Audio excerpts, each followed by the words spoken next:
Oh, we don't need no fancy words. I mean, we need to practice. We need to rehearse. I'll tell you what we need. We need some paying gigs. We don't need this messing around, first one patio and then another, and that's ridiculous. We don't got no goddamn band. We don't need to fucking practice with it.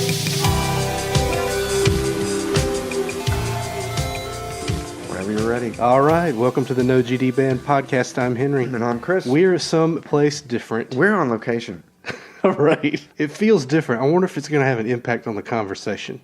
I think it will. We're in my kitchen. We are not in the heart of Plaza Midwood. We are in the heart of Starmount. You in redneck town now, boy. We do it. This is the way we do it here. We got to get done quickly so I can get home before it gets too late. I don't want to get trapped in Starmount. I was going to suggest we go out to the hot tub out there. And yeah, Henry's got a hot tub, by the way, so you're going to probably hear a lot of summertime. I have a redneck hot tub. I want one of those for the mountain house. That is... You really wish you'd get one. I'm getting one. It's totally cheap. It's like $300. I got to get around this whole every third day in the winter, though. Somebody's got to touch the heater. Oh, so you know about that, too. I know about that. If I abandon it for 3 days, the temperature goes down. I froze it this winter. Well, let me ask you this. How long does it take to fill it up? Not long. So I could just pour all the water out in the winter, and when I go up there, if I'm only up there 3 times in the winter, I just fill it up when I go up there, right? Yeah, but it takes a long time to heat up. Like so if hours? You're starting it from cold water, right. it runs for 2 days, really, to get it up to temp. Okay. And you spike it out at 104 degrees, and it's pretty hot. You turn the bubbles on, the temperature starts dropping, going down. For sure. It's not like forced water or anything. I'm getting one. I'm going to figure something out. I'll jerry-rig something. So we're on location. I hope this turns out all right. Yeah, we're at the kitchen table. Yep, feeling pretty Different good dynamic. about it. So let's hit... I think we've got a Me Too... We've got a couple Me Too right. tote board. Although the tote board is not here. I'll add it when I get back to the house. Okay. Robin Williams? So did you hear that... No. Who is his co-star on Mork and Mindy? Pam Dauber. Pam Dauber. So there's a book that is coming out and has interviews with Pam Dauber where she says he did all sorts of like sexual joking, touching, humping, all kinds of stuff on set, and she loved it. And he was funny, and it was great, and she loved him, and it added to it, but it was probably inappropriate. So, I don't know, I mean... Is it sexual harassment if you liked it? If the harasser or harassee... If you enjoyed it? I don't know. I still think it counts. Did it make you feel bad, Pam? She says she loved it and she loved him. The other one is Terry Gilliam. What'd he do? The first thing is Terry Gilliam has been an ardent defender in the same way that our friend that was in The Darkest Hour. Gary Oldman. In the same way that Gary Oldman. So he's kind of... asking for trouble, but apparently Ellen Barkin has tweeted that you don't want to be caught alone in an elevator with Terry Gilliam, who then I think tweeted something back at her, and then she tweeted back at him. So yeah, she's accusing him of kind of being a lech. So I guess it counts, right? I mean, it's open season on creeps, man. Yeah, and Terry Gilliam is one of those guys that said everyone needs to relax. These ladies, when they go up to people's hotel rooms, like Harvey Weinstein, they're very driven individuals who know what they're going up there for, and they have agendas that they want to... Oh, I read that he said that. He said all that kind of stuff, which is basically like... And I think even at the end of that, he said, my wife said I need to shut up and put my head down, but it's kind of like stuck... It's kind of like... It reminded me of Whack-A-Mole. Like, he stuck his head up, and Ellen Barkin's standing there with a big old bat getting ready to bash him in the head, so not the smartest move on Terry's part, but... Anyway, well, okay, Terry. Welcome to the board. And Robin's on it too. Yeah, rest his soul. I don't. That one's iffy for me, but yeah, welcome to the club. You put on here next that you wanted to talk about this Austin bomber situation. All right, so the guy, from what I understand, the guy's name, the Austin bomber, is Mark Anthony Condit. My understanding is that he went to a Christian homeschool type situation. Yes. And, of course, some of the guys on... this is a white male, by the way. Mm-hmm. Some of the folks on Patheos immediately jumped on this as, Christian homeschools. He definitely had some weird blog posts. I don't know if you saw any of those. I didn't. What? Not weird like I'm going to bomb South by Southwest or anything like that. Just more of a... Oh, are these the ones where he said, I don't know what I think politically, but I'm hoping to find out? But yeah, and then things like this that sound to me like a repressed, homeschooled kid. Obviously, homosexuality is bad because look at the parts. Male parts are obviously supposed to go in female parts. Oh, That's yeah. why it's natural. And I'm thinking, well, there's lots of parts. You just haven't lived enough to know. To know what you Right. can do with So those just parts. you don't really need to comment on parts, okay? But anyway, yeah, that's the kind of... What tab and what slot are we talking about? Yeah, I mean, there's lots of things slip into other things super easy, so don't get carried away about that. But the bent I wanted to take on this, Henry, was, and correct me if I'm wrong, it seems to me like the media is trying to make this out that it's not, he wasn't using South by Southwest, the festival, as the target because a lot of people were going to be there. It's all like Austin, Austin, Austin. And I'm wondering if South by Southwest had some pull because, I don't know if you remember, they had a guy drive a car through the festival, was it 2 years ago? No, really? Oh, you don't remember this?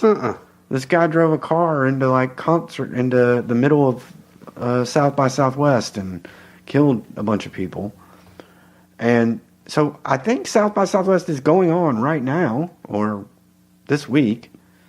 I would think that's why he picked this week to send all these bombs to Austin. Now I could be totally wrong on that. Henry's looking it up.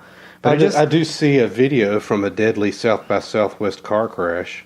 Yeah, so in 2015. 2015, yeah. Does that sound right? Yeah. And the guy was not a terrorist or anything like that. The guy was drunk, I think, and just drove through a bunch of people. This was before driving cars into people became a thing. Well, there were bomb threats. Yeah, but did you not notice that the media has never really mentioned? I haven't read any articles. They all just say Austin. No one says. And by the way, South by Southwest is going on. And I kind of was wondering, maybe do you think South by Southwest like pulled a bunch of strings to be like, please, don't mention this is us. The biggest media thing in the world right now. Like it unfairly demonizes the concert. Yeah, we just don't want that. Could be. Well, and it's not. South by Southwest now is everything. It's television. It's movies. It's computers. Big money maker. Yeah, it's all this stuff that's not anything to do with what it used to be. But anyway, I don't know. I could be wrong on that. But that was kind of my bent on why he picked Austin now. Is Austin is Austin like Asheville? Is it kind of freak?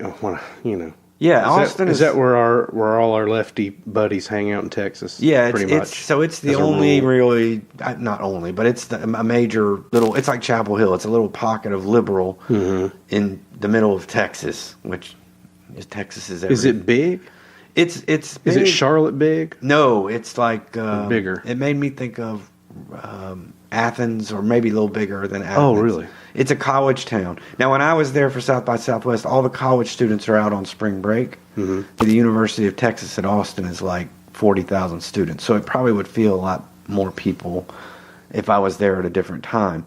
But no, it feels like Athens. It feels kind of college town. I remember the year we were there, George Bush was president, and when we walked over towards the state capitol, there was this old hippie guy standing in front of the state capitol with a banner that said "Fuck Bush."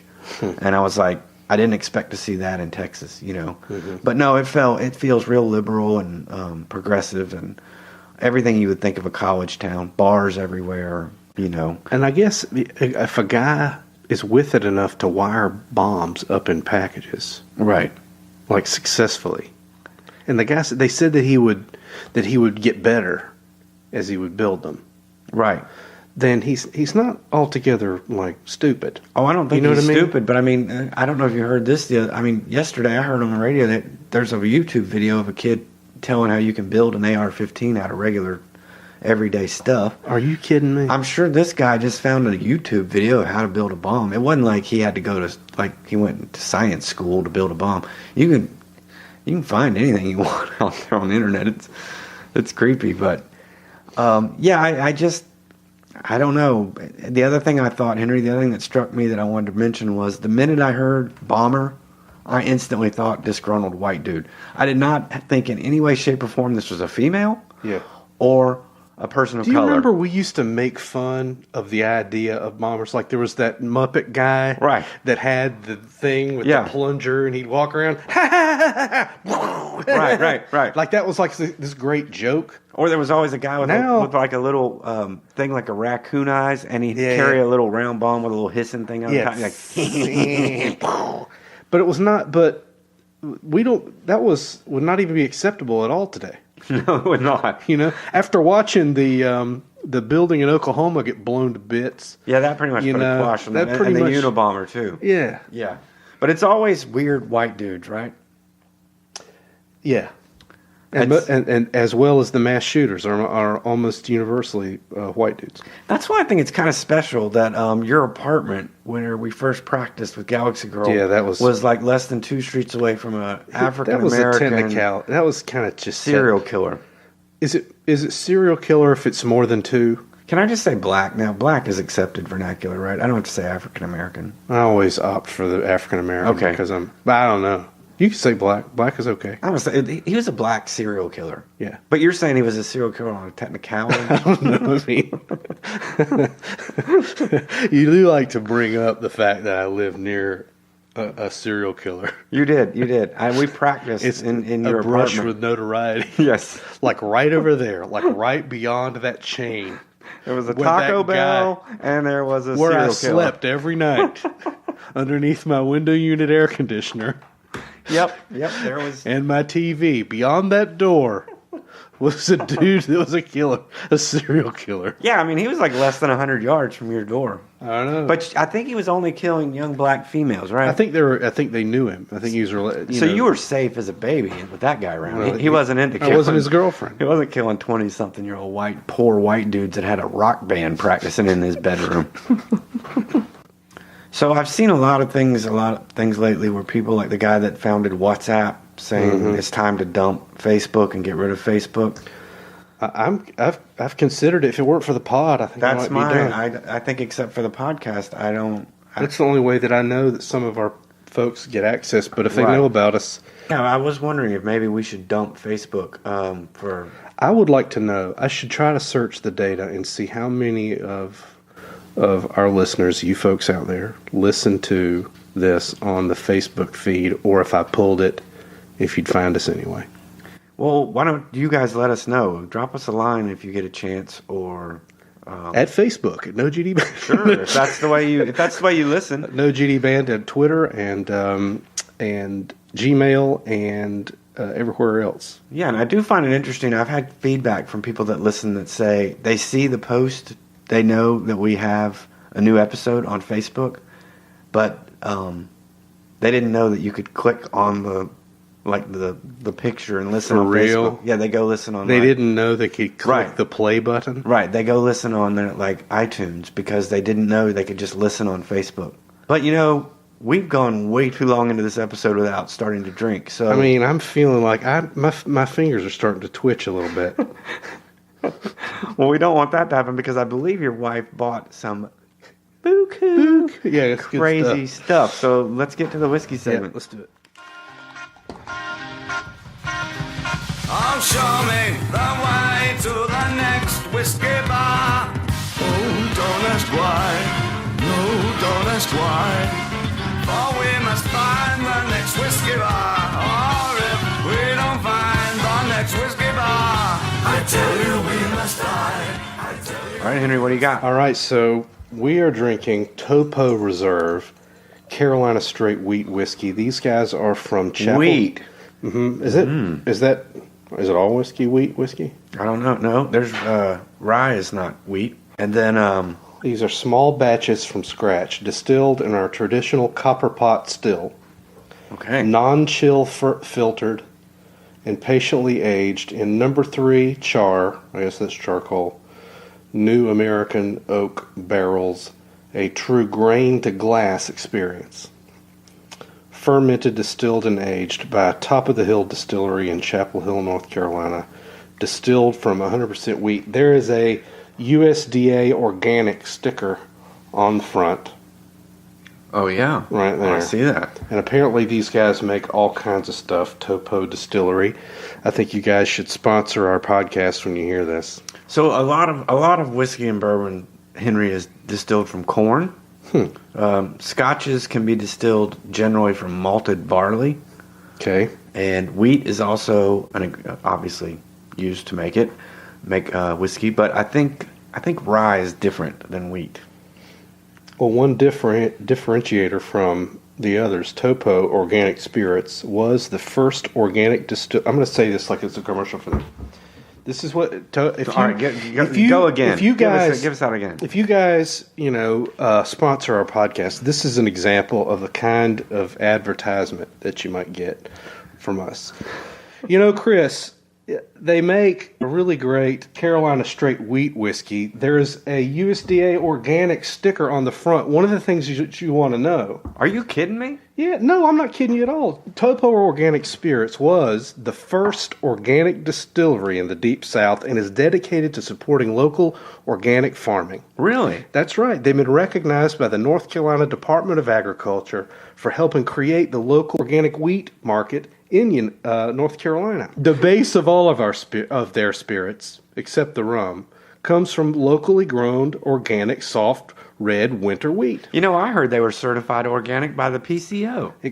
The rum comes from organic cane, from the only organic cane field in the U.S. near West Palm Beach, Florida. Really, I heard it was also red winter wheat that was grown less than 100 miles from the distillery. So drink well. Drink Topo Organic. It's pretty good. I think it could have used some work, but that was off the cuff. That's just that was just me. Cuff. Right. You write something up for us, we can. Oh yeah, I'll rehearse it. We can totally make this work. So Topo, hit me up. All right, let's hit. But Topo, this may not be the segment you want to sponsor, but yeah. This show, by the way, is about cults. Yeah, it tastes good though. Topo. Oh, show me the way to the next whiskey bar. Oh, don't ask why. No, don't ask why. For we must find the next whiskey bar. Or if we don't find the next whiskey bar, I tell you we must die. All right, Henry, we're doing cults tonight. Yeah, I didn't expect to go here, but there was out last night when I was watching a little TV by myself. Netflix show. A Netflix show. Wild, Wild Country. Did you start watching? Yeah. Have you watched them all? No, I'm two in. Good. God Almighty! For once, I can maybe stay up with you. I almost started watching the second episode, and then Jessica said she wanted to catch up with me so we could. I hate that. I hate the dreaded catch up. Like, you gotta wait for. Yeah, when you're watching something. Oh, I want to see it. And then the wife walks in, and you're like, I knew I should have stopped watching this right before she walked in, because now she's gonna say, I want to see it, and then you got to sit through it again, or wait, which is the worst, because then she'll forget, and then you never get to see the end of it. But yeah, it's a good documentary about the Bhagwan Sri Rajneesh, who was arrested here in Charlotte. I did not know that. That was the Charlotte connection I was looking for. Okay, I've always, when we were kids, I knew that name. Mm-hmm. I'd heard that name. Yeah, that's why you knew it, is because it was on the news. It's in the Charlotte Observer. Okay.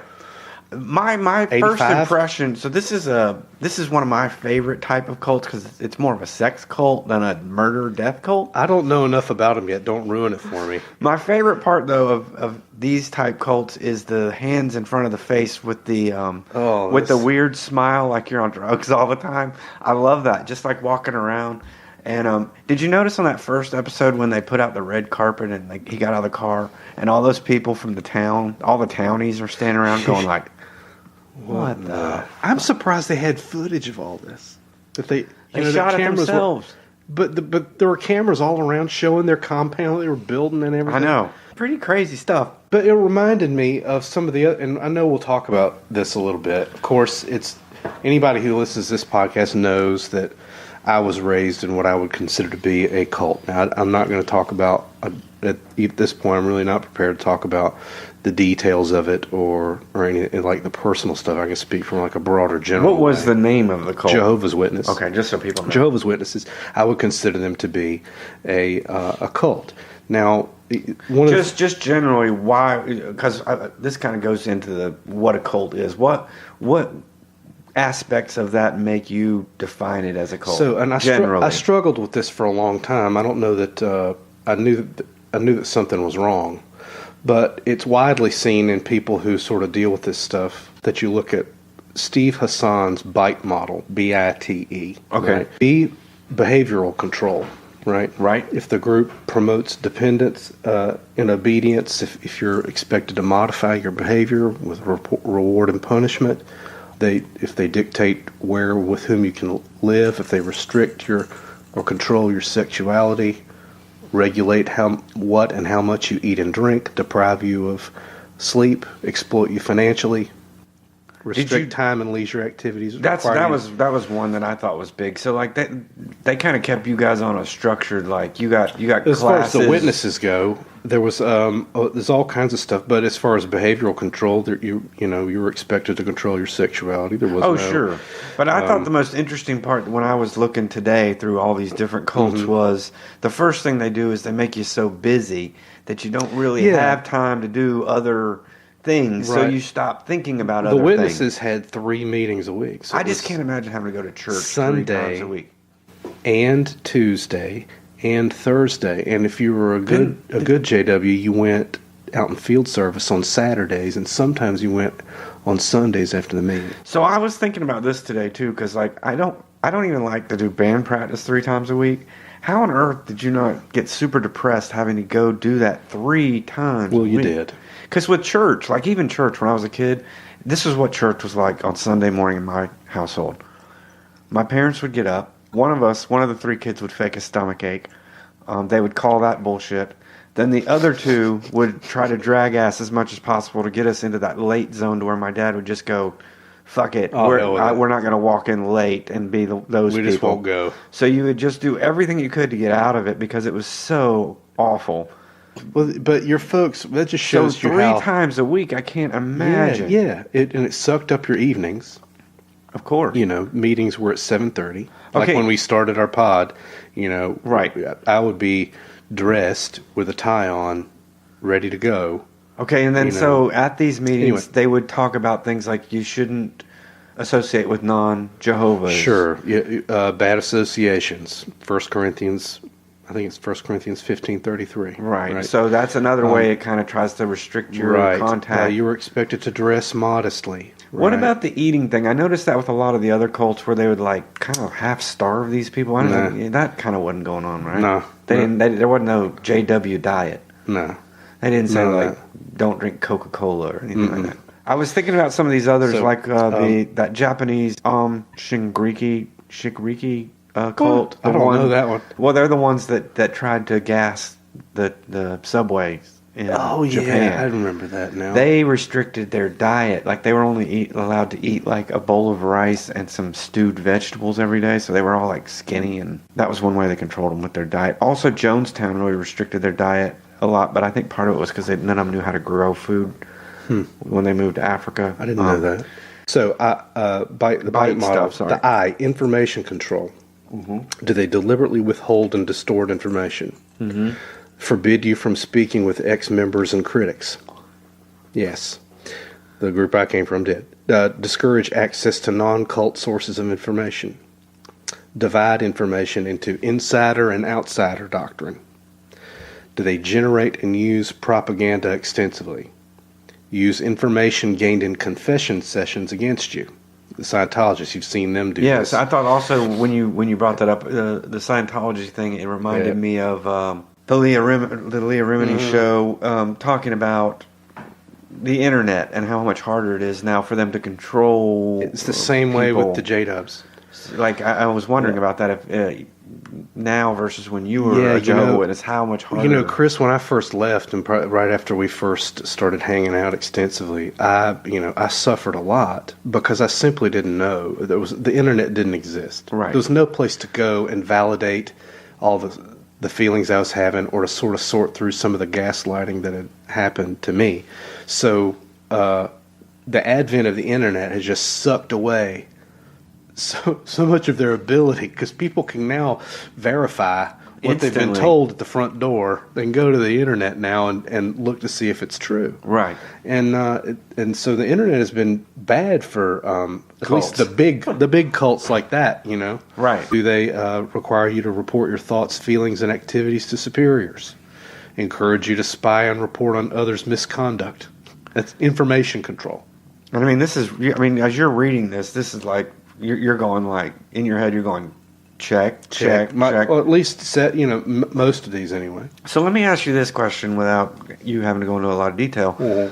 I think my fascination, and I think we're going to talk about societies, because I think there's a lot of fascination with cults. It's almost right become now. like an entertainment thing. I don't but- know why now either. Well, I've got a theory on that too, but I can tell you my own personal, because I love all that stuff. All the stuff that we mentioned that's entertainment, I've seen it all. But I think my fascination and a lot of people's question is, how are you, when you're in it, not going, this is insane?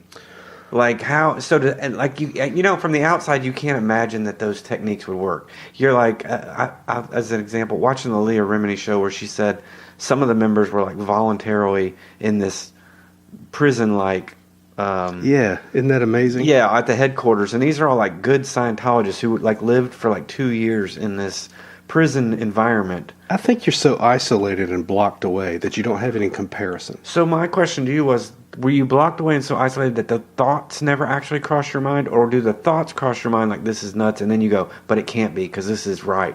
Right, exactly. So- I mean, this is crazy. But as a human being, your mind is going, You know, this is nuts. This is not You know right. you're suffering, but you really don't know why. I was raised in it. Sure, So I was sure. from a child.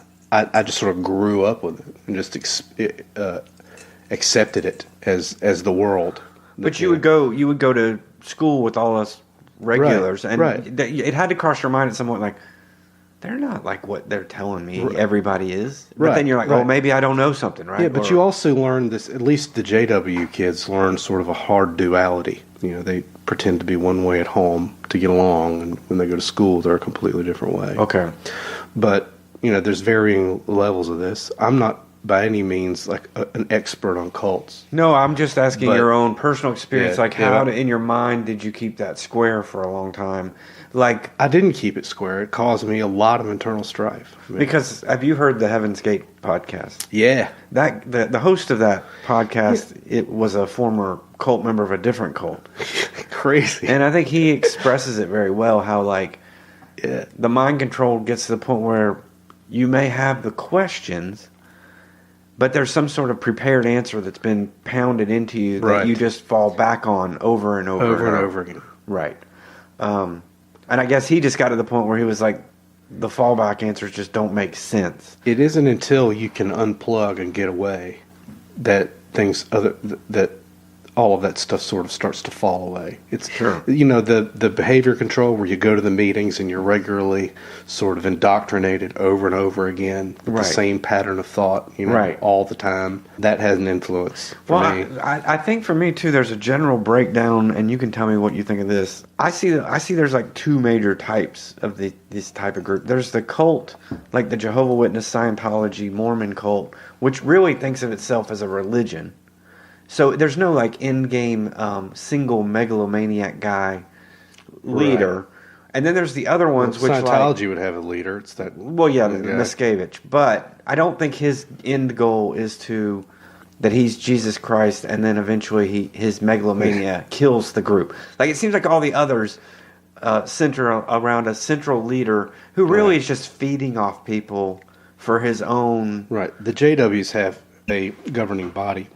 But in I don't New think York, any so of it's their. it's a group of guys, really. But there's like probably no chance that they're going to ask the entire JW community to commit mass suicide at any point. Well, who knows? Okay, but much less likely than like a Let's Jonestown hope or a not. Waco situation. Yeah, let's hope not. Right. I feel like the individual, like, me cults with the leader guy who declares himself the son of God or whatever, those always end up being apocalyptic and death cults. So I was listening to the new one, the Franklin Jones one, Yes. and also the Bhagwan yesterday. One of the commonalities I see is people just seem entranced by this one dude. who has That's what I was something saying. extra. Right? Well- This guy has some magical quality about him that exudes something, some weird magnetism I would say though that it's draws them in. I would say it's a cultivated hucksterism. Like Yeah, I'm just saying that it's a charlatan thing. but that was the of the two. Everybody in those two groups seemed to say that guy had a special thing. Yeah, but then on the other hand, all of these people at the time they say that are super open to something else. Like they're desperate Right. in their lives to see something else. Like that first episode about the Bhagwan guy. That one woman was just like, the minute I saw him, my life was over. And I'm They like, see what they want to see. they see what right? they want to see. And then what's special about these guys though is they're capable of exploiting that. Like if somebody walked up to me and saw that in me, I'd be like, whoa, you got a problem or something. They live to exploit that. So it's really this weird duality of it's as much the follower. It's almost like, to me, that kind of cultism reminds me of sadomasochism. It's like you got a bunch of people that kind of are into being punished and being treated like garbage and like feeding this guy's ego. And then you've got this guy that just like sucks all that out of them. And it always just ends badly. just real bad. Like it's just a bad situation. But it always feels like these people are so desperate for some sort of meaning in life. And I know Like the Heaven's Gate kids. Yeah. Or people. They desperately, most of them just felt like nerdy. big holes in their life. Right. Most of them were homosexual or had issues about their sexual identity. Right. It also relieves you of a lot of decision making, hard decisions Yes. that you've got to make. Yes. Turn it over to somebody else. And the other bit, which it brings me to like the thought control part of it, the BIT, thought control, instill black and white, us versus them, good versus evil thinking, change your identity, possibly even change your name. You see some of these guys change their name. Sure. I'm Adida this week, and the next week I'm Babu Dani. Bobby Bada Ding Dong. Use loaded language and cliches to stop complex thought. Label people apostates who oppose you, the bad, the other. This guy, what I loved about this guy in the Japan cult, did the subway bomb. He would have these sessions where you would have and he made all of his followers pay for this stuff, so he was monetizing it all. Genius. He would let you could buy a one-on-one session with him as your yogi master, and what you would get is you get to have tea with him. Jeez. And they would lace your tea with LSD. And so then as you start to trip, you don't know you're going to start tripping. He's touching your forehead or saying, stare into my eyes, and then you're starting to wig out, and he's like, I can help you through this, just stay calm, just suck, like feel my Focus energy. on my... And these people would walk out saying he's a god. And it's like, yeah, well, he put LSD in he put LSD in your tea. So I don't know. It's interesting. For those of you that are interested in this kind of stuff, this podcast, last podcast on the left, I would highly recommend their 4-part series on Jonestown. Is it good? They're super in depth. These guys know everything about Jonestown. I find Jonestown. It's a little creepy that they know everything about Jonestown. That one totally fascinates me because this guy was totally just exploiting these people. Became a drug addict, became a sex addict. Never could stand someone to cross him or say no to him. And I've known people like this, not that are like megalomaniac, but people that like the minute you tell them no or say that can't be done, you're their enemy. And the way he hooked people in was he really did fight for racial equality in the cities where he started in America in the 60s before anybody was doing that. And he actually found ways to make city governments react and got a lot of equality rights for blacks, like, integration and things like that. Mm-hmm. So he got these devoted, hardcore followers, and he espoused communism. It wasn't even a religion thing. And so they thought they were going to Jonestown to form this utopian, and he was doing speed all the time and like having sex with all the women, and like it became a monster. Insane. Yeah, and a monster. And but yeah, I'm into all that kind of stuff, Henry. So one of the things they also do is emotional control. Right. So they instill irrational fears of phobias of questioning or leaving the group. Label some emotions as evil, worldly. I heard a lot. sinful, wrong. Teach emotion-stopping techniques to prevent anger or homesickness. Promote feelings of guilt, shame, and unworthiness. Shower you with praise and attention. Love bomb, right? People who are in states of need often find themselves in with these cults, and they love them up. Something that the Heaven's Gate thing talked about. Those people really did like each other and being around each other, and they thought they'd found their group. And I think that's a side that we don't talk about this stuff a lot. Like, what if we got to hang out with a group of people that liked the same stuff we liked all the time? We lived together and we all talked about and hung out. We do that to an extent. But I mean, that doesn't sound terrible. No, it doesn't sound terrible, but at some point it becomes, Well, they all had to cut their genitalia off and then, like, commit mass suicide. But I'm not even sure it was that unhappy to them right up till the end. Right. I think they were all pretty much thought they were getting on a comet and going to Happy Town. Like before we cranked up here, I was telling you that there are times where I worried that I left one cult and jumped into another one sort of exclusionary situation, and jumped into another one with like indie rock, where everybody else was the other, Right. And that was a way to sort of scratch that itch, I still to this day look at other folks who don't listen to the kind of music I do, don't like the same kind of movies that I like, and all that stuff, and I shy away from it and have an aversion. That's why I told you I wanted to talk about that on the pod, because there's a difference. We all want to belong to a group, right? So what you were talking about, the reference I get is sports teams. We all group of, I'm a Panther fan, and so all of the football teams blow nuts, even though they're all basically football teams. They just wear different colors. Right. I think the difference between that and a cult is, and even with indie rock, we espouse the greatness of indie rock, but we don't have someone from the musician side of it doing the bite method, saying, and you cannot listen to anything else, and you cannot. Right, I get it. You know what I'm saying? Like, it's still an open market. We just feel like we know what the good shit is. Yeah, it's not a perfect comparison. And I don't know that. No, I know, and I get it. I'm just saying, I hope you don't think you joined the cult. No, there are times where I would be like, we're so insular and fucking incestuous. And I think this is the way it gets to be, really. And I think the other big example that me and you talk about all the time of this is the Democrat, Republican, right, left thing. Like, I'm part of the left tribe. The right tribe is not only different than me, they're either insane or immoral. Right.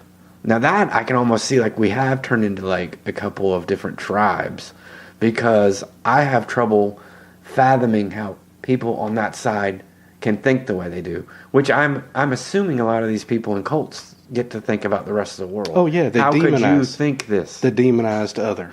Right. And I guess that's where I'm thinking, like, the normalization thing. Like, Scientology, I think, is desperate for normalization. Like, they just want to be considered the same as any other religion. religion. And I think the one that's close to that is Mormons. Like, if you hear somebody say, I graduated from Brigham Young University, you don't go, cultist! I probably would. Well, but I mean, you know what I'm saying? Like, if you hear a guy playing in the NFL and he's like, he did 4 years at BYU, you're not like, oh, yeah, that guy's insane. He's in a cult. No. But it kind of is, right? Yeah. I mean, I feel like Mormon, like, what's his name? Was almost a president, right? Yeah, Mormons have achieved some degree of normalcy. Yeah, they've kind of almost crossed over. And I feel like even though they believe some crazy stuff too. Dude, they wear pajamas underneath their clothes all the time, right? But my wife... the ideas are crazy. My wife works uptown with in an office with all the three-piece suit guys and that kind of stuff, and she was talking to me about one of the guys in her office, and she mentioned he was a Mormon, and in the middle of her discussion, I goes, he wears goofy pajamas under his clothes at all times. And she was like, what? And I was like, yeah, he has to wear these this white onesie. And she's like, no, he doesn't. I was like, look it up. Does. And then she was like, you think he's really wearing that? Oh, no doubt he's wearing that. He has to wear that at all times. I just want you to know he's wearing a onesie. And folks, if you get the chance, look up on the internet the Mormon onesie. It's real. I think I've seen it before. Take a look at it. It's pretty. It looks like what people that used to wear bathing suits in the 20s. Remember where they were like they had like black and white striped bathing suit. Just take the black stripes off of those. That's the Mormon onesie. So, all right, one bit you wanted to talk about the master. Now, I know you're not going to talk about P.T. Anderson, but what about the master? Did you want to relate to it? Well, to me, the Master is his version of Scientology. Yeah. I mean, it's basically a screed against Scientology.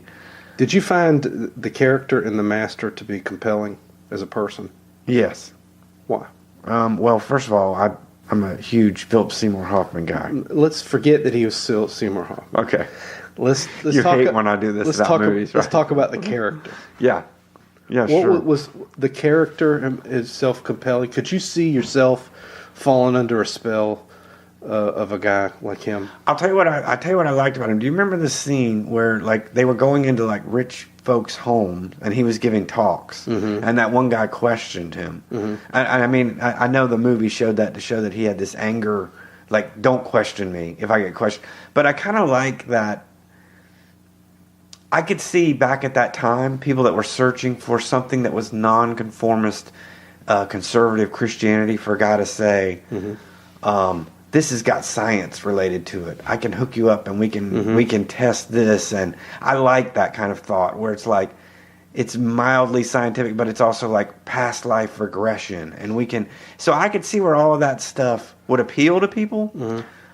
I can also see where that person, which is obviously an L. Ron Hubbard, the guy was such a doofus. Not a doofus. I mean, the guy had such problems. Like, he had anger issues. He had abandonment issues. Like, you would start seeing through all of his shit pretty quick where you're just like, this guy's just a kind of a megalomaniac kind of retard. That would be kind of the bummer part of it. But I kind of like, even I read the book Going Clear. I kind of like the beginnings of Scientology. The only problem was I knew from the beginning, especially reading Going Clear, that he was just looking for a money-making. I mean, he was a science fiction writer just trying to come up with something to make money. He realized you could become a church super easy. It's super easy in America. I mean, John Oliver proved that. So let's think about it from the other perspective. Not only as a follower, but let's say you were the leader of a cult. Wouldn't that be the biggest rush of them all? See, I see that as No, I see that the opposite. I see that as so immorally evil. Yeah, it's evil. But I couldn't sleep at night. So the one that I want to talk about with you is the one that me and you know about here in Charlotte. Oh, yeah. I don't know how someone like that sleeps at night. Because... Yeah, well, the actual execution of it, there's no way you can sleep at night. Well, first of all, you have to be a good actor. Yeah.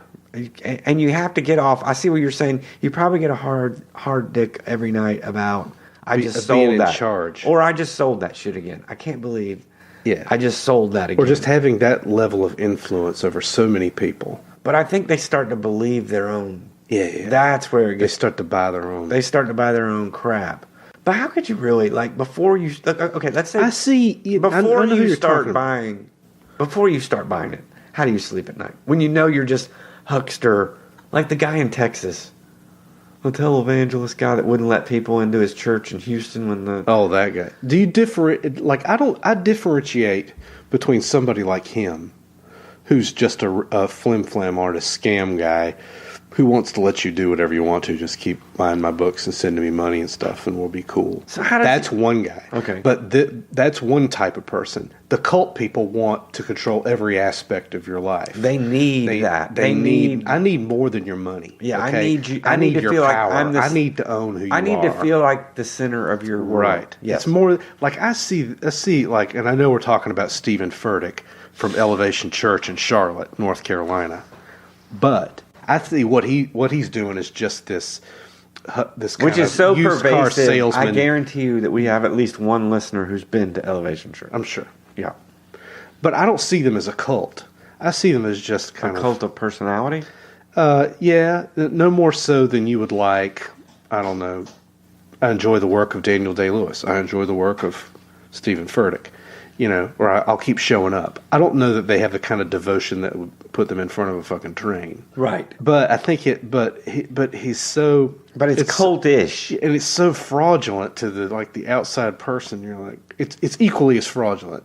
Yeah, because and the other thing that blows my mind about it is to the outside world, or to a guy like me, yeah, it looks bullshit from day jump. Right. Like, I can't even imagine how anyone made it past 5 minutes of this guy. It's so cringy.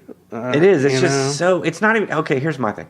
They tried so hard in The Master. P.T. Anderson tried so hard to make it believable that this guy could sway people, right? Right. That's where it looked fake. Because in actuality, guys like Furtick they don't do it that well. That's what works, though. He just gets up and says these silly platitudes that, like, you know what? God's like riding a Harley Davidson. And people are like, oh yeah, he's talking about regular stuff. Oh, that's cool. You know what God's like? God's like the Panthers being down 12 in the third quarter. Oh, that's so irreverent. He's not talking about old-timey stuff. He's talking about new stuff. That's so cool. That's elevation. So embarrassing. Now we're going to have a rock band play. Oh, it's so irreverent. This is the way church Oh, you is mean supposed to they're be. passable and sound decent? Yeah, I mean, it's just like so like on the nose. Transparent. That you're like, how is anyone going for this? You know, so... I differentiate between the two. Like hardcore cults and Stephen Furtick. There's a difference. It's a fine shade of difference. All right, let me tell you different. this. What I see being different, though, and I probably watch way too much Furtick. Like, I feel like he wants... You watch it more than I do. Yeah, I do. I feel like he wants to be a cult. It's not that it's not a cult because of him. I think a guy like Jim Jones would go, "You're not even in my league, bro. Like you're at the top of your game right now, and you're making a lot of money, but you couldn't control these people." Well, I don't know. Like, that he wants to. He wants people to like. I've seen coloring books from Elevation in which they say things like, "You have to listen to the pastor." Right. Well, what about the pastor what says? about his wife's website? Our leader, Pastor Furtick. What is his wife's website called? I don't know. The Pastor's Wife. Oh, Jesus. Mm-hmm. Well, that's next. He's going to be called that next. If he had ever at some point espouses that he's the son of the Lamb or the Lamb of God, look out. He's going deep. He's going deep. I think the dude would love to be a cult leader. I just don't think he's got the stones for it, personally. He wouldn't go full. He won't go full retard. Like, you know what I mean? Like, yeah. He won't go full. He'll compromise himself in every stupid way that there is, without going full Jonestown. Well, because I think there's two different... I think you nailed it. I think there's two different motivations. Most of those guys are motivated by money. Yeah. I don't know that Furtick is not motivated by... I think he might be motivated by... Time will tell. I hope it's a cult. I hope he turns culty. It'd be hilarious. It's so much more interesting. Now, why does a guy like that... I mean, Manson started a cult. That idiot. Yeah, Manson He did. was a fucking moron. Yeah, kind of a moron. How did he get to start a cult? How does he get these followers? I don't know. And I put Manson as my favorite, or one of my favorite cults. And the reason is I'm like 4 steps of Kevin Bacon or whatever away from the Manson cult, because I have a relative that spent some time in a federal prison with a Manson murderess, Squeaky Fromm. Really? Who told my relative, this is after being in jail for more than 15 years, that she still spoke with Manson telepathically, and that he was God. So he was still holding sway over her after 15 years, and not actually ever having contact her. So this was in the 80s. 80s? Yeah. Wow. Yeah. So that guy had some sort of power over these people, because Squeaky Fromm did. If you look her up, she was right in there on the murders. I mean, I think she's the one that cut the baby out of Sharon Tate. Yeah, so she did some nasty stuff. But then there's the other one. I don't know if you've ever seen when they paroled one of the girls. She was still kind of on the fence. Like, she saw him bring a butterfly back to life, and she saw, he doesn't believe it anymore. No, she doesn't want to kill anybody. But yeah, he did bring animals back to life and stuff like that. So you're just like, wow, what was this dude doing? And he was having sex with all of them. And I'm not even sure he actually did ask him to murder anybody. They just thought he did. Thought he said that? I don't know. I mean, the guy, that guy, yeah, and I don't even know that he was that smart. We're defending Manson now. I'm not defending Manson. I think the guy. I'm glad the guy. I wonder. I mean, it's just there's some sort of. I guess what we're saying is there's some sort of quality that's not necessarily smart, it's not necessarily this, that, or the other. There's some sort of quality that these people have, these leaders. Yeah. That's some special fascinating. something. That's fascinating. Some gravitas or something that they've got that people gravitate to. Well, let's wrap up the main segment by announcing we were going to list our 5 favorites. I started accidentally plugging through some of yours. Go ahead. Okay, so my first favorite cult is the People's Temple, which is Jim Jones and Jonestown. I just think Jim Jones, he's the heavy hitter, man. Like, you got to get up pretty early in the morning. I listened to the entire. But his name is like equivalent to. He is the king. He of is a Jim Jones figure. He's the Elvis of cults. I mean, Yeah. I listened to the entire hour audio tape of the last hour of Jonestown because they recorded it. The people of Jonestown, and this dude. I mean, he wrote it down. I mean, he's having moms kill babies while he's sitting on a throne, telling them, you know, You're going to join us. Keep them quiet. Keep them quiet. Don't, you know, no one's going to be in pain. No one's hurting here. Mothers, help your daughters. Mothers, help your daughters. Please be quiet. Please, you're panicking the children. Keep them quiet. Give them, you know, let them go easy. Let them go easy. We're just passing over. We're just passing. I mean, this dude. Really? Yeah, he's the king. He is the king, man. So, if you want to, that's on YouTube, by the way. If you want to listen to the whole, you can listen to the whole last hour. He even lets You people, suffered through the whole hour of It's that? fascinating. He lets people get up and argue with him. He lets people get up and talk to him about why we shouldn't do this, and he talks them down. Like, and then at the end of this, he doesn't gut out. He doesn't like. He does it himself. No, somebody shoots. He lets the last guy stand and shoot him in the head. I mean, come on, dude. Really? Yeah, this is. That poor guy had to like off himself after everybody else was gone. It was actually a woman, but yeah, that's my king. That's my number 1. Number 2 is the Bhagwan Sri Rajneesh cult. I don't know what that cult is actually called because that's a sex cult. Who doesn't like a good sex cult, right? That is an ingredient in every good, really fringy Cult is an orgy. There's a sexual component to the main dude. But if you were forced to like be in a cult, no offense, Henry, I'd much rather be in that one than have been in a Jehovah's Witness. Oh God! I mean, I'd much rather go out. It's and a have lot more fun and freaky. And I think that's why everybody had that weird grin on their face all the time with the little hand in front of their face. Because they're all fucking all the time. So there's that. My third favorite cult is Elevation Church, just because I knew that Henry was so. This would really bother Henry. I love it. I love that freaking religion. My fourth is Manson, just because there's a huge sex component to that one as well, kind of a free love kind of thing going bad, which of course is so. It's like the commentary on our society. Like that's the way people want. Like, oh, that orgy stuff will always end in someone murdering somebody. Somebody's gonna get jealous about somebody else. Something's gonna happen bad. Y'all can't do free love. Don't open the door too far. Right? Yeah. Just that. My fifth favorite cult is the R. Kelly cult. I don't know if you know anything about the R. Kelly cult. I've heard of something of this, but so R. Kelly's got like 4 or 5 women that have just kind of become his slave sex women. Really? One of them just recently was allowed to go home and visit her parents, and she gave her parents the entire "I'm happy where I'm at. I don't need you anymore. R. Kelly is the only one that loves me. He takes care of me now. I don't need anything else." They said she looked in bad shape. She was super skinny. She hadn't contacted them in over 2 years. She had to go back. She was just coming out because of all this was happening. So he wanted to let her show that she wasn't being held against her will and all that. But then she had to go back. She wasn't allowed. None of them are allowed access to phones. None of them are allowed to leave the house. So he's got a whole Phil Spector kind of thing going on, which he's the guy too that like peed on a kid. Wasn't he the peer? Remember from back in the day? all I know is The pee video. I don't know that one. You don't know? I Like, just all I know R. Kelly was supposed to have raped somebody. oh no, he's the one that like they had the video where he was urinating on the girl. You don't remember the whole? No, I mean I know that there was tapes of him being with an underage girl. Not being with, peeing on.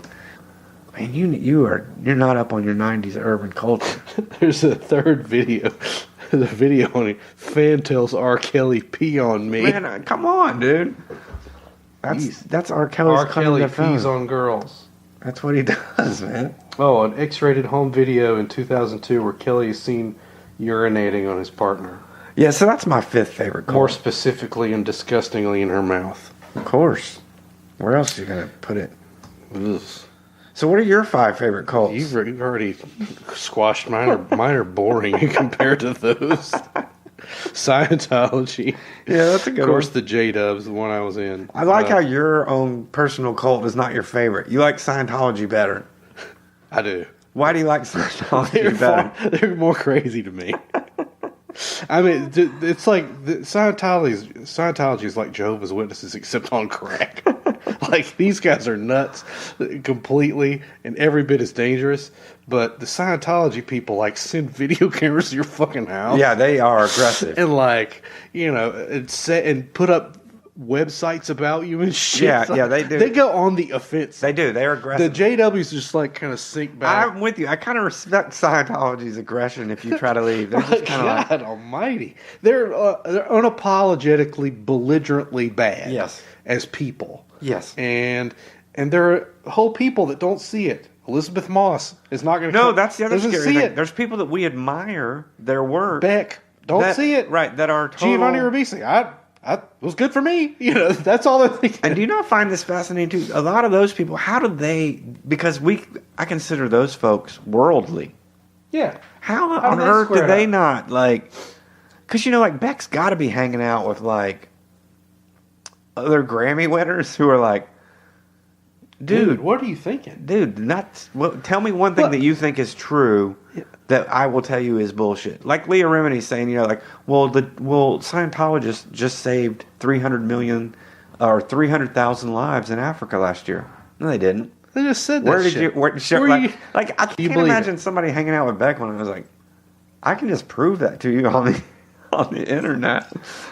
But anyway, yeah. So okay, so J-Dubs are your second favorite. Yep. Heaven's Gate. I really liked Cutting off their genitalia. That was cutting off their genitalia. Have you watched any of their goodbye videos?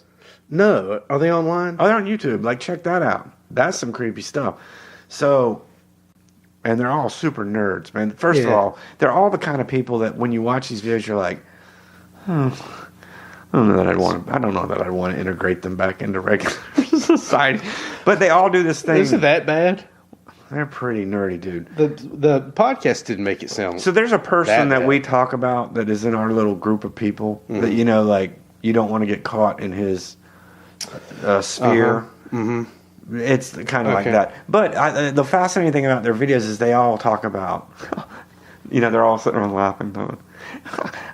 This is not a bad thing. This is a great thing. And like, I am not here against my will. I've never been so happy in my life. And we're so excited to be moving on to the third comment of whatever, like doing all this stuff. And you're just, it's pretty. And of course, all that they've all got this name like Odie Doe. And Hody Do, and Jody Do, and Bodie Bo. That's the weirdest shit. I like Roby Bo. Not to be down. I don't say that because the people who were impacted by this, the families and all of that stuff, were severely. Their families were taken away from them. Yeah. It's funny to observe, like for me from the outside, in some respects. But I'm also like that podcast forced me to reckon with the fact that a lot of the wrong was done to the families of these people. Yeah, but it sucked. But when your kid Sodido did it, Sodido. Sodido. I don't know what to say. Like they not only made the guys cut off their nuts, they cut their dicks off too. They cut surgically removed the whole thing, like bits and pieces. The shaft and the sack, and all because their leader guy that. had trouble with his sexuality. Like that's what it all stemmed from. He couldn't rationalize being homosexual, so he starts a cult and makes people cut off all their stuff. And people bought it. And they've all got these weird Beatle haircuts. It's just, it's a great cult. And they all died. They all wore those Nike shoes. Did you know? I did know about the Nike shoes. Nike got rid of that make of shoe because of that. No. Yeah, Nike stopped making that. Surely. Oh, yeah. You don't remember those cool... Remember they used to have those cool black Nikes with the shells? white stripe? No, they weren't shell, but they were black and they were high top. And remember they had the Velcro that went around the top. What? Don't you remember those? They were the I rage. didn't know those were the ones. Those are the ones. So they all they stopped making them. That make of Nike was like the Heaven's Gate Nike, so they said no more. I'm Googling right now and it says the Heaven's Gate Nike. Yeah. On eBay, they have a pair of the Nike Decade shoe. The Nike Decades, that's them. Size 8.5, original 98, Nike Air So- Decade. It's got it tagged as Heaven's Gate. So good, it'll make you cut your balls and dick off. Guess how much it is? That's probably a lot. $1,800. So, Okay, so Heaven's Gate. There's another one that's been called a cult, but they're certainly weird. Harold Camping. I do not know this. You've never heard of this guy? I thought you were talking about a campground, like Harold's Camping. Harold Camping ran a radio show. Okay. It was called Family Radio. Okay. And they broadcast to about 150 stations in the U.S. Okay. The guy repeatedly predicted the end of the world over and over and over again. And the guy would get back on the radio after he did it. We were wrong. You were wrong. And had no problem Admitting that he was wrong. Admitting he was wrong. And then going back to the Bible and doing it again. Like looking for the secret code. And people would buy it over and over again. And people would keep doing it. The guy eventually died. Well, you used to tell me that was a big problem that the J-Dubs had. Yeah, because they not over and over, but they've but 3 times predicted. They would make predictions of a sort, right, and then sort of backtrack on that and claim that they did not, and sort of gaslight you into. Well, we didn't. We just said some important events would happen in 1975. No, I clearly remember you said that my world was ending. No, you clearly said you really implied hard. Okay. That some shit was going to happen in 75. Stay alive till 75. Then that didn't happen. Then they keep anyway. Well, tell me about your 5th favorite cult. This is a little known group that's not really religious per se. Okay. They were called the Sullivans. Okay. And they were on the Upper West Side in New York. And it was started by psychotherapists. So it's part I like the ones psychotherapy. I like the ones that include psychotherapy. And part polyamorous commune. Oh, I like that. So we're getting and a little... as time went on, they got more and more regression, more control. Sex regression therapy. The guys would live separately from they would start parting out the sexes, so they lived apart. They would you could not have romantic relationships that weren't approved with each other. What is that part of it about? David Koresh had that too. I don't know. There's always in these smaller cults. Is it a control thing where it's like I'm gonna tell you who you can fuck? I think the leader gets some sort of sexual charge out of being in charge in any way, and so that sort of starts bleeding. It's playing God, right? I'm gonna tell you who you can partner up with, right? But it evaporated, like in the 80s. People just started splintering out. These folks were rich. Okay. These weren't like, stupid people. Well, I don't know if you picked up on that yet in Wild Wild Country, but a lot of those people were like white, rich, college graduate, college educated. At one point, these guys owned like $12 million in property, including a Catskills resort and a house in Vermont, 2 buildings. But the people that were in it are now in their like 70s and 80s, and many of them don't want to talk about it. Well, see, the other thing I think I liked about these sex cults is like if you joined one, Henry, like all of your so when these orgies are going down, everyone would be obligated to include you because you're like one of them. So nobody could look at you and go like, I ain't gonna fuck that guy. Gross. There's a great article So then you could just let yourself go, right? Because you're just like, it doesn't matter. The Sullivans, there's a great article on the old Gothamist website. No, there's been one book written about them. Yeah, I haven't heard of them. I'm gonna have to check them but out. you should. They're really interesting. One of the guys works as a Unitarian minister now, but the group had a lot of hallmarks of a cult. It's just what was interesting about that was there was not a God bit about it. It was like psychotherapy and sex stuff. Right, I like that. Well, that's going to conclude our cult segment. I'm sure we'll return to this at some point. So Great. there we go. Let's go on to current event. Okay. Current events.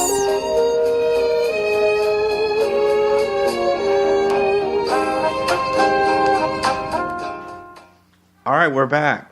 So, But we were just on a roll. Okay. were we really? Yeah, so there are some things that go on in between segments that you people do not want to hear. That's true. Maybe we'll do an outtake reel one day. But yeah, so Henry, I have a question for you. Shoot.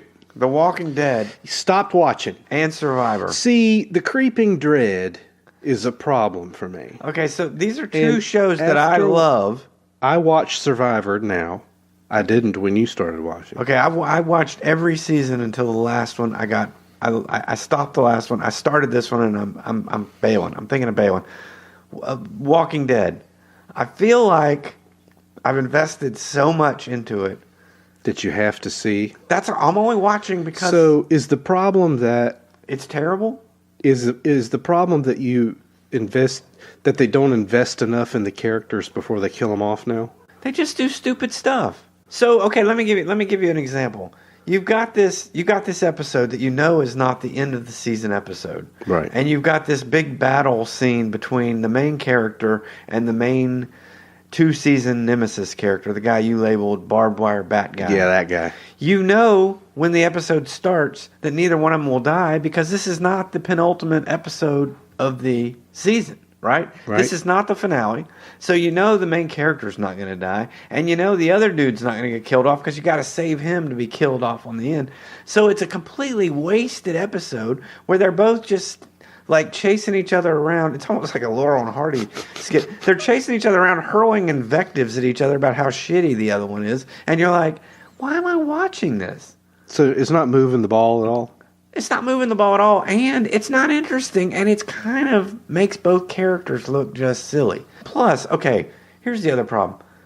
Barbed wire bat guy is such a caricature of a bad guy that no one would follow this guy. Like, one of his own people would have already slit his throat like 5 minutes into his shtick. And they keep playing the same shtick over and over. This whole, like, he's like joking about everything. You know, like, you know, well, Rick, looks like you didn't understand the rules. So, you know, all this just over the top, just like no one acts like that. Like, just, God, this is just. But you keep watching it. Well, then, and then the other side of that is all the characters that you've come to know. They're they're over serious with them. They're all the time just sitting around saying dumb shit like, you know, I often wonder about the people that are gone and the people that are here. And it's not right. And you're like, what is this like? Who wrote this shit? Yeah, So the script has gone south. Well, I don't even know. Was it that script good? quality Maybe it is- wasn't even that great to begin with. But I'm just saying, it's got to the point where you're like, I don't care enough to even, I guess. So the net But I feel like I've invested the net so result much. of being chased around the world by zombies is mediocrity. Yeah, it's not anything interesting. Like it's not doesn't even really go. Yeah, and here's the other thing: your main character flip flops so much between nihilistic, I'm going to kill everything, I have no feelings, to I must try to save everyone, and you know, like so many times you're just like, this is just schlock. But I've invested so much time. I feel like, do I pull the plug? You're saying pull the plug. I'm saying in the age of the streaming world that you don't have to keep watching, that you can turn your attention back to it in 5 years if you want to. I'm one of those completists, though. I can't just watch the final season. What kept you with Survivor this long? Survivor actually interested me until the last season, and then What stopped being interesting? What? if it took me, and I'm a dummy, it took me a long time to realize that beautiful young people win and fuck everyone else on that show over. Right. They're never the smartest. They're never the most industrious. They're never the most cunning. They're just the youngest and the prettiest. And they all band together and protect each other until it gets down to them. And then they act catty as shit. And it's just like, I love that it's an experiment, a social experiment, because I really do believe that of all the shows, Survivor really is like, they do starve these people to death. And I don't think they influence who gets voted out every week.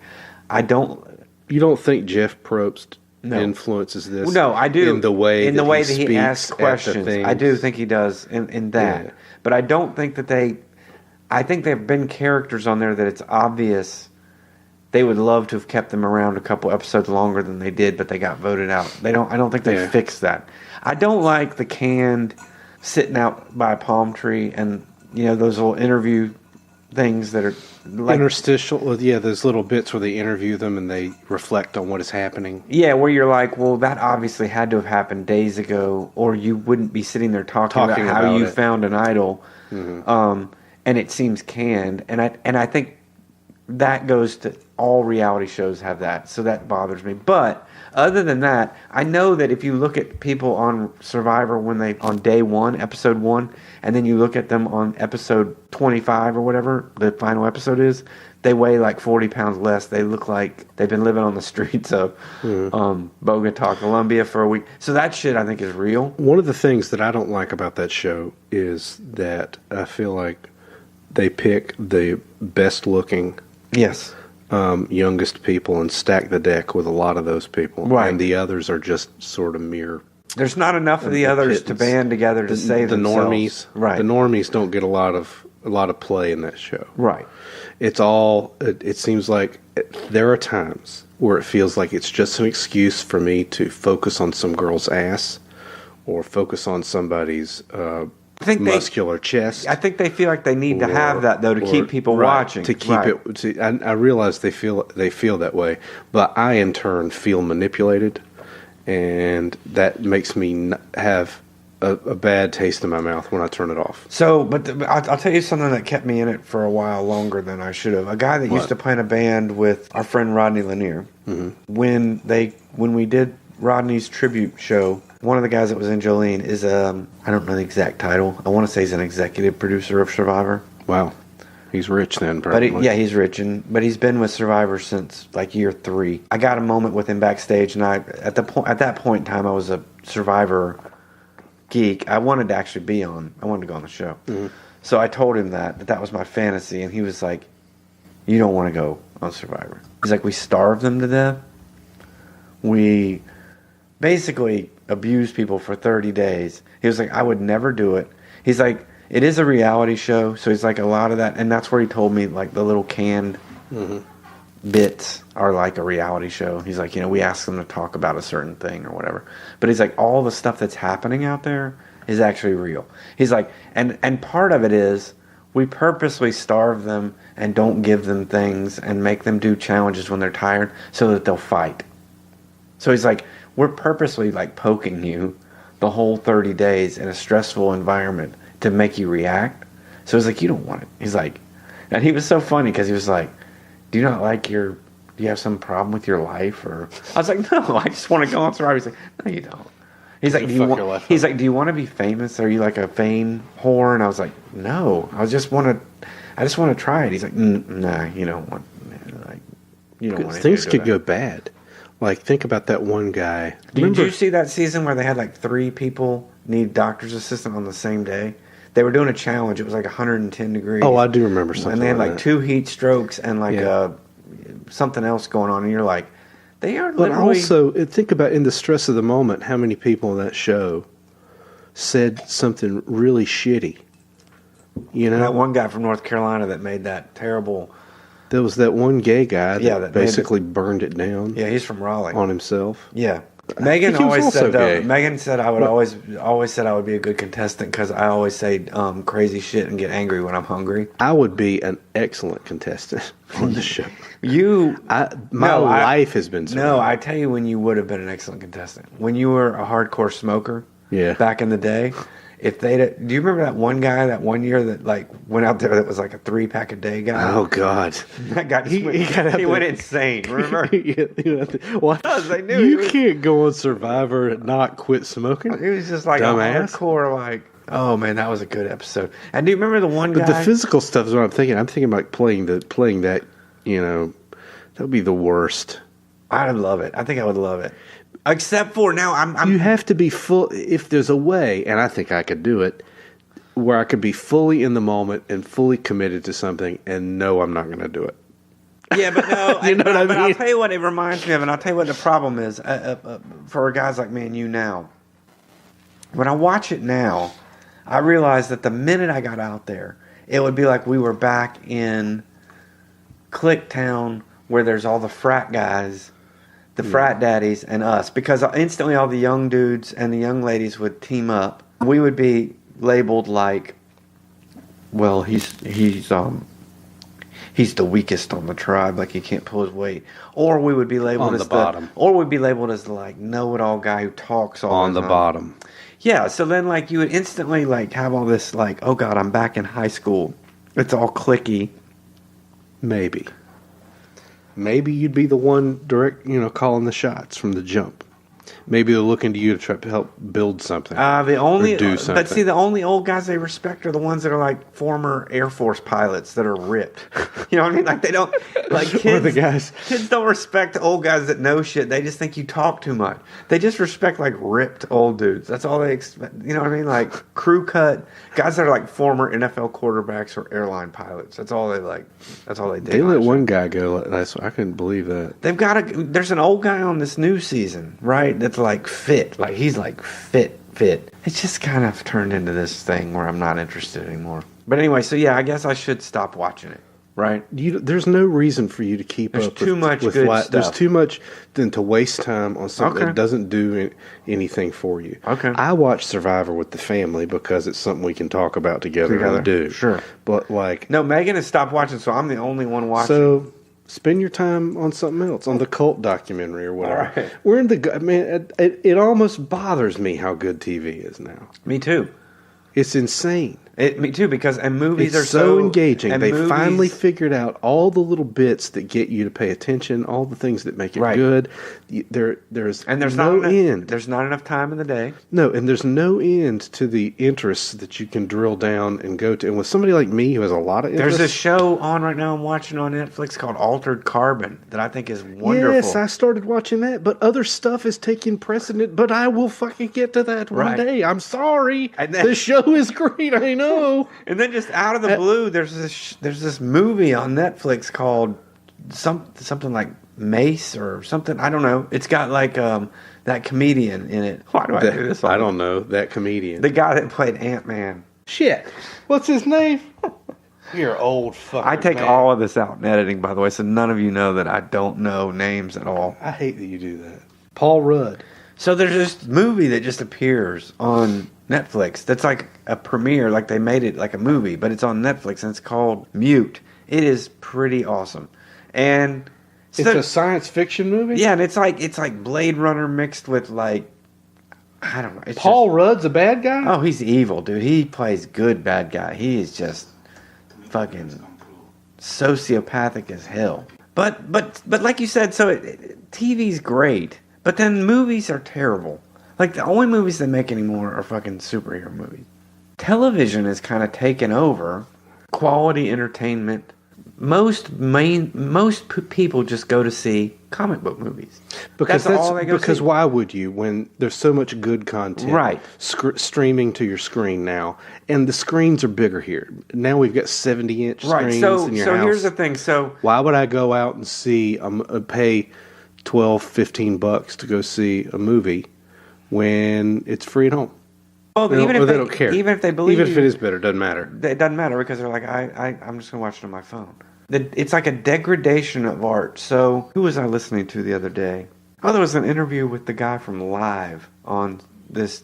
So, You listened to an interview with Ed Kowalczyk? Okay, so there's this weird channel on Sirius XM now, and the channel is called, they bill themselves as the liner notes to the music world. Whoa. And so they have different shows, and one of them, the guy from Goo Goo Dolls interviews Ed Kowalczyk?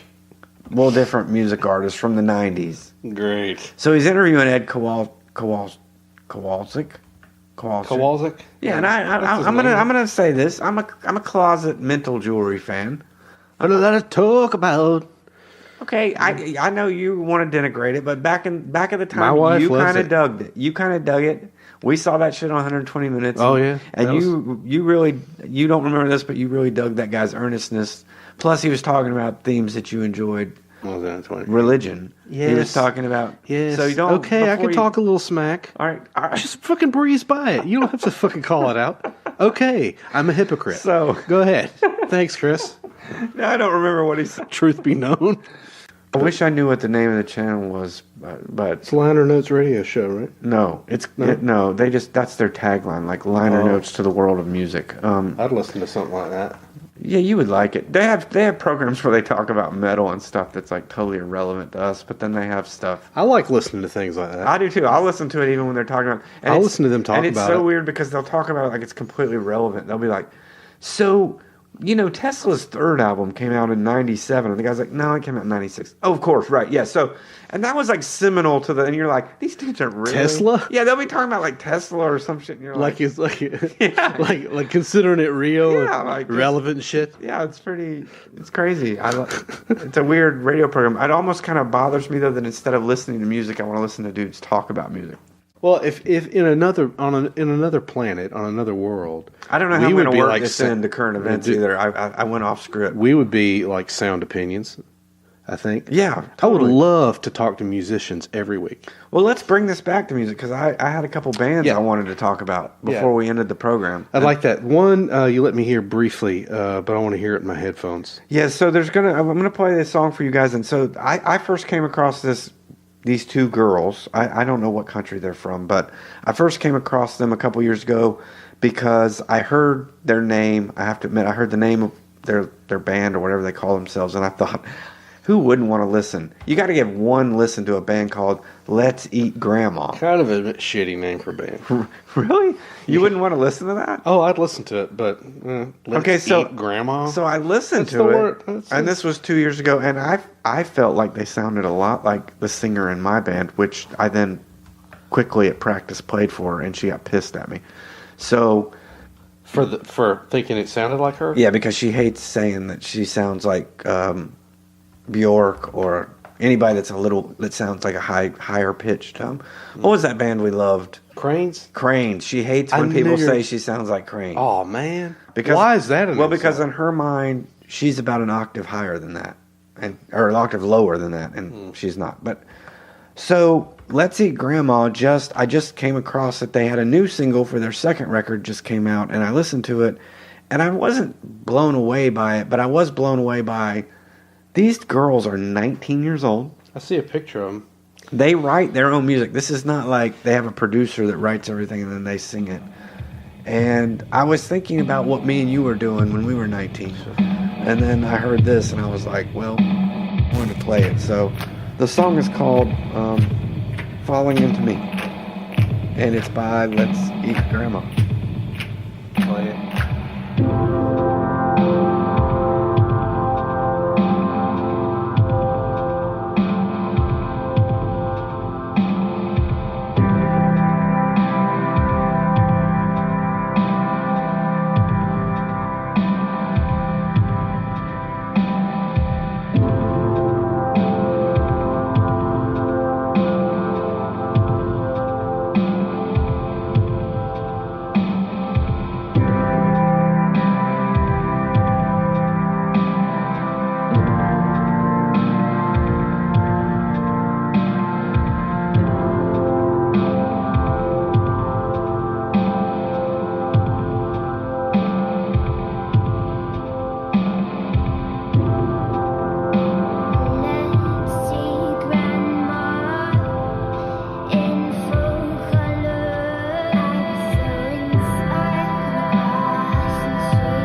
Okay, so we just listened to 2 songs by Let's Eat Grandma, but the one y'all just heard was, Henry, you pick. Deep Six Textbook. Okay, so the one you just heard is Deep Six Textbook from their first record, which so... these girls wrote when they were 15 and put out when they were 17. The one that we heard before that you didn't hear, which you should check out, just came out yesterday, called Falling Into Me. Sounds a little more polished and mainstream, but the girls are 19 and they wrote this themselves. Rosa Walton and Jenny Hollingworth. Yep. And I believe they probably made this on laptops. Yeah. Themselves. Yeah, the 2 of them. Just friends, best friend, kind of music nerd. Very impressive. Chris and I, as this was going by, we were talking about it. It seems like the younger generation really knows how to chew this stuff up and spit it back out at us in a better way. And I'm worried that they'll burn themselves out by the time they're 40 years old.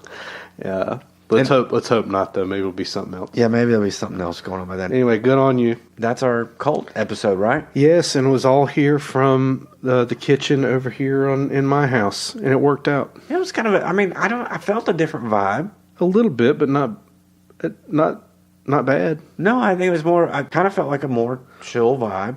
I really enjoyed having Alexa around. Thank you, Alexa. That's pretty good. Don't mention it. Yeah. Oh, all right. There she goes. There's lots of interesting things she can do. To be discussed next time. Okay, great. On the No GD Band podcast. And we ain't got no goddamn band, Chris. I'll tell you what we need. We need some paying gigs. We don't need this messing around, first one patio and then another, and that's ridiculous.